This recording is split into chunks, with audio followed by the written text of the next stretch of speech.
You're listening to the Evolving Truths podcast, featuring mother-daughter hosts Shannon Day and Alexus Ray, where honest and vulnerable conversations about personal growth create a connection between all of us. You're invited to experience the transformation that occurs when we allow the truth of who we are to evolve. Hello, you beautiful heart and soul. Welcome back to the Evolving Truths podcast. My name is Alexus Ray, and with me, as always, is my mama, Shannon Day. Hi, Mom. Hi, Alexus. How you doing? I am great. How are you? Same. Fantastic. That's a fun way to start the podcast. Can you believe we are already into the second quarter of 2024? No, girl. It's going Crazy. by so fast. Yeah. I feel like we all say this every year, and it's one of those things that is a good reminder to take a moment. It's been a hot minute since I've been to the doctor. Not my favorite thing to do, but I went. And while sitting in there, have I already told you this? Go ahead. While sitting in there, I had my phone. I forgot my book, was playing on my phone, sitting very still in this chair, and the lights went out. You know, these energy efficient buildings, which I love. The lights went out. And so then I was like, well, I could stand up, I could jump around, I could wave my arm, or I could sit here and just keep playing on my phone in the dark. And then I thought, no, this is like a sign. Shannon, put your phone down and use this time just to sit in this space. So I did put my phone down, put my hands on my lap, and I just sat there. And I thought about how nice it was to just have those few moments. And I was sharing this with someone, and they were like, what a blessing that you got that time. So that kind of took away for me some of the joy that I had from that time because they chose to describe it as a blessing. So much like the conversation that we had last week around that term creator, it was interesting then to have this come up. So you're saying because someone else that you chose to share this story with called this experience a blessing, you had a reaction to that. Yeah. And I mean, I think it's one of those things where we just have to, I don't know, it's just that reminder of this both and. To them, using the term blessing and saying it in this way was fine. You know, we grew up, Lexus, as if you and I grew up together. To be fair, I was We kind of 21 did. when I had you, so we sort of did. That's a both and. So I both enjoyed that experience and I apologize to you for the fact that you had to grow up with your mom. Oh, yeah, we were raised that, you know, when people sneeze, everyone says, I mean, everyone, the majority of people say, bless you, or there's some comment after sneeze. In our world, that was a huge no-no. You don't do that because of, and I don't remember all the details now, but the beliefs and space that it came from had something to do with, I don't know, it was a pagan origin. And so you're not blessing people for getting demons out of their body, which is a belief somewhere about sneezes. And so there's just all these thoughts about it. But for me, that really comes up. And one day I had sneezed. And my girlfriend says, bless you. And that caught me so off guard because that's not something she typically says. And she knows like how that sits with me. And then she followed it up with, and there's nothing wrong with saying that. And part of me in my head was like, to me, there is. Because we in relationship, you know how I feel about this and how strongly like this brings up things for me. And I really had to sit in that space with, but for her, maybe it doesn't mean that. And with some recent things going on in her life, like she's been faced with some really just big losses, having to find ways to deal with that. There's might be some things that bring her some comfort and strength that I'm not going to resonate with and that are going to sit funny with me. So now how do I sit in this space where we talked about it last week with the both and?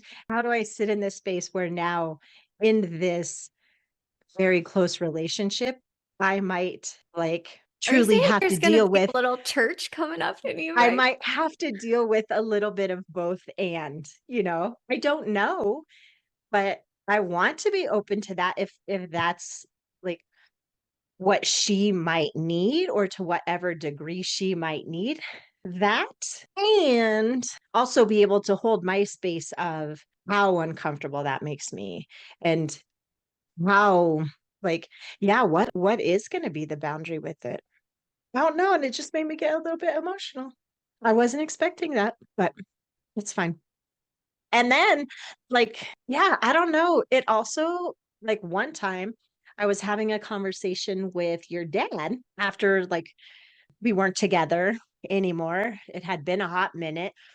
And he was saying something about work or something going on in his life. I think we were just asking each other general questions. How's work? How's your, and he goes and he said, yeah, I just am feeling really blessed. And my, my like initial, I mean, I remember even looking at him and I even went, hashtag blessed. Remember that? What song is that? Who sings that? Just, man, I can hear the song. Dang it, it's gonna come to me.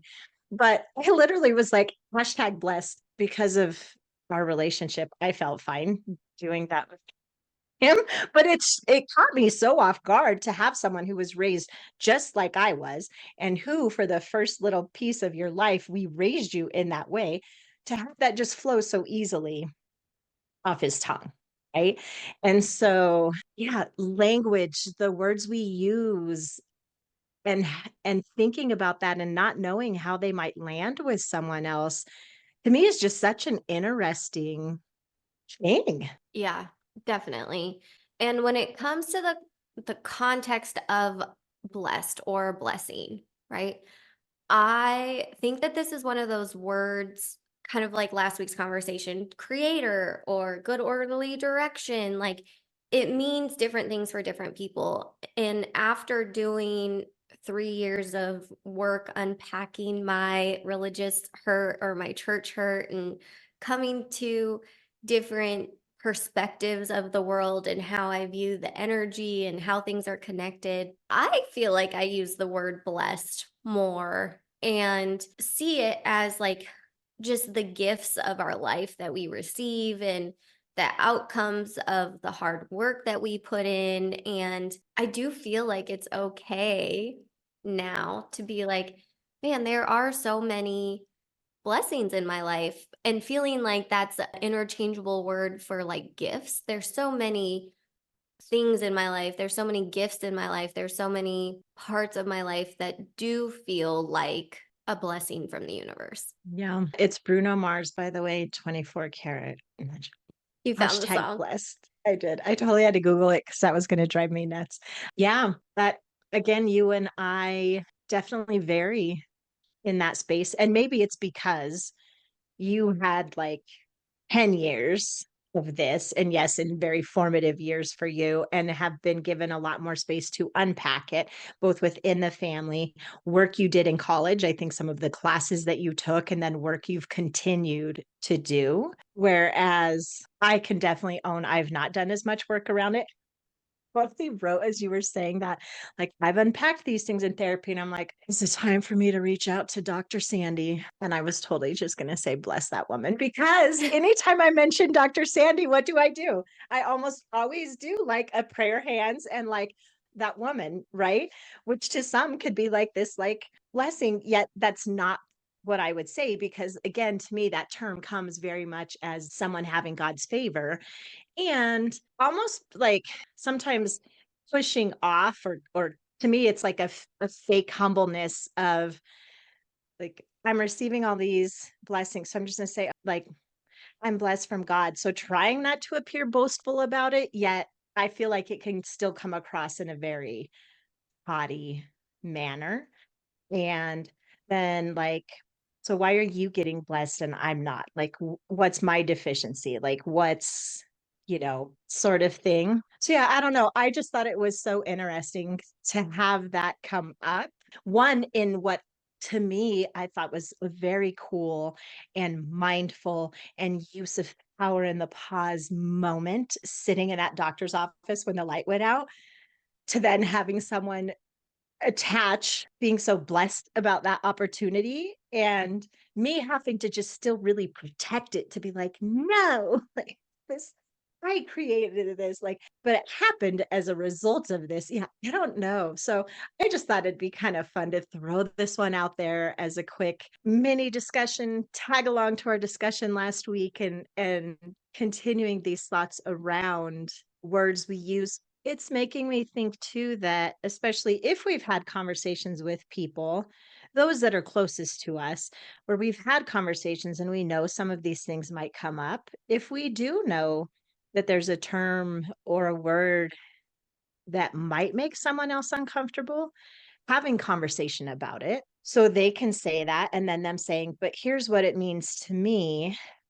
So then you could find a space in conversation with the two of you to have a both and that fits well. Yeah, because what you're describing is something happening where we recognize the reaction that we have, the perspective that we have, the understanding that we have of this incident or this word, whatever the trigger might be. And then we pause around it and we either decide to loosen our grip on how we see it, on the perspective, on what it means to us.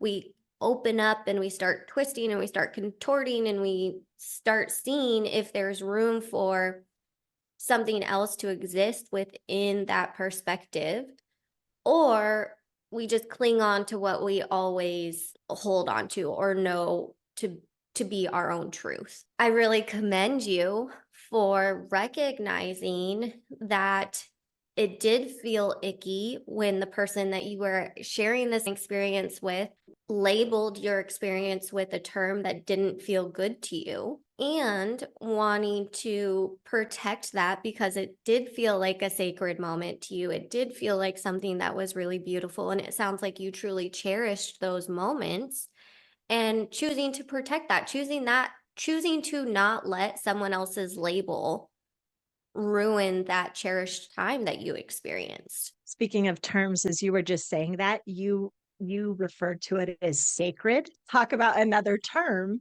that can, right? Because as you just said that, I'm like, I don't have a visceral reaction to that, and I don't yet. That can somewhat feel like it has a religious connotation. Though for me, with that word sacred, I feel like that is more, well, I kind of like that word. It's like a protected space or belief or feeling. And to me, the word sacred also is so connected to nature. And one of the first things that comes to mind when I hear that word or think about a place that I relate to with it is Moab. Like, I love Moab. Hiking there, running there. I've run a handful of events there, and just the energy and power that comes from that space. And that space to me is sacred. So, how interesting that a word to others that can have some of those same kind of religious like thoughts. That one I feel very comfortable with and tied to. So much to think about, Lexus, always evolving. Always evolving. And that's the greatest gift. That's the greatest blessing is the openness, right? You being able to recognize, okay, this specific word doesn't feel good to me. Also, the people around me, if they choose to use it, that's not necessarily something that I need to put my armor up for. Or maybe it still is because that term isn't safe for you. And it's not that every single label of language is ever going to be perfectly concise, okay with your nervous system and with your processing. But we do take responsibility for our understanding. We do understand that our friends, when they say bless you to us after we sneeze, they have good intention and they're not trying to bring up weird, icky stuff from our past, right? Anyone who's using that is doing it because they do think they're extending kindness to us or whatever beliefs they have around it. And so, as we continue to recognize these pieces, when that moment comes up, sitting with the uncomfortableness, leaning into that, being open to it, as opposed to just shutting it down, I think starts to present the opportunity for your evolution around these reactions. Agreed. And they're going to keep coming up. Yeah. I mean, I'm not dead. Yeah, I'm glad. Okay, that's great. That was pretty extreme. I got 47 years left to learn. So bring it on. Bring it on, universe. Also, as we talk about this with Blessed, future conversation, let's do a little research. This came up on a hike one time at the sand dunes with a group of friends. Let's do some research about why it is we say bless you after sneezing. What does that look like in other cultures? Because my friend shared, like, well, when I was in this country in the Peace Corps, here's what they did and why. And then how in our friend group, we kind of shifted it. I think that'd be a fun conversation. We'd love to hear what the Fam Bam does in their world. Yeah, I like that. That sounds great. And again, it's different traditions, like the same different strokes for different folks, right? All of it stems from That's what she said. all of it truly stems from the fabric of our civilizations and the fabric of our societies. And like it or not, religion is deeply, deeply embedded in most cultures of today's, modern society. And there's certain types of movements around making it whatever is the right fit for you. And that's really all I can think about. I love the idea of exploring and research and that type of thing, because it's getting back to, where does this come from? What does it mean to me? Am I going to stick with it or am I going to let it go? And just having that, I think the words pliability, right? Having the ability to be flexible truly is what makes life like a little bit easier to tolerate. Mhm. Yeah. Well, and mixed with that, or tied into that, is also like when I say like hashtag blessed, right? Or like jokingly do something like that, I wouldn't want that. Like to some people, that would be offensive. And like, I don't want to intentionally offend people. And so paying attention to that as well. Like if I am going to say we all do get to have our beliefs about this and stay open to these conversations and hopefully evolve in these, if doing things in a way that is offensive, that doesn't give room for conversation. That doesn't give space for that. And at the same time, someone understanding why, saying to me, bless you, or oh, you're so blessed, like using that as a way to describe something that occurs in my life that I wouldn't use that to me is offensive. Right. So yeah, again, it just comes back to thinking about these things for ourselves, and not just in this. Like, we've used a couple of terms to start this conversation, but we're going to throw this out to the fam bam. These lessons that are coming from thinking about this in terms of these words, where else can they apply in your life? Where else can you take this, especially if you're not resonating with, you're like, that word's fine, Shannon, get over it, go you. But the lessons that we're learning from this, how can we use them in other areas of our life? We'd love to hear your thoughts about that and what you're doing with these conversations. And we will be back next week for another conversation about whatever fun stuff we get to keep evolving through. If Mom and I are totally your cup of tea, please leave a 5-star rating and review of the show on whatever platform you are listening. Follow the show so you never miss an episode, and be sure to share this conversation with someone that you would like to have a conversation with, or someone that you think could take something away from this podcast. We appreciate you helping us build this community. Until next week, please remember that life is beautiful and you create the magic. Have a good one.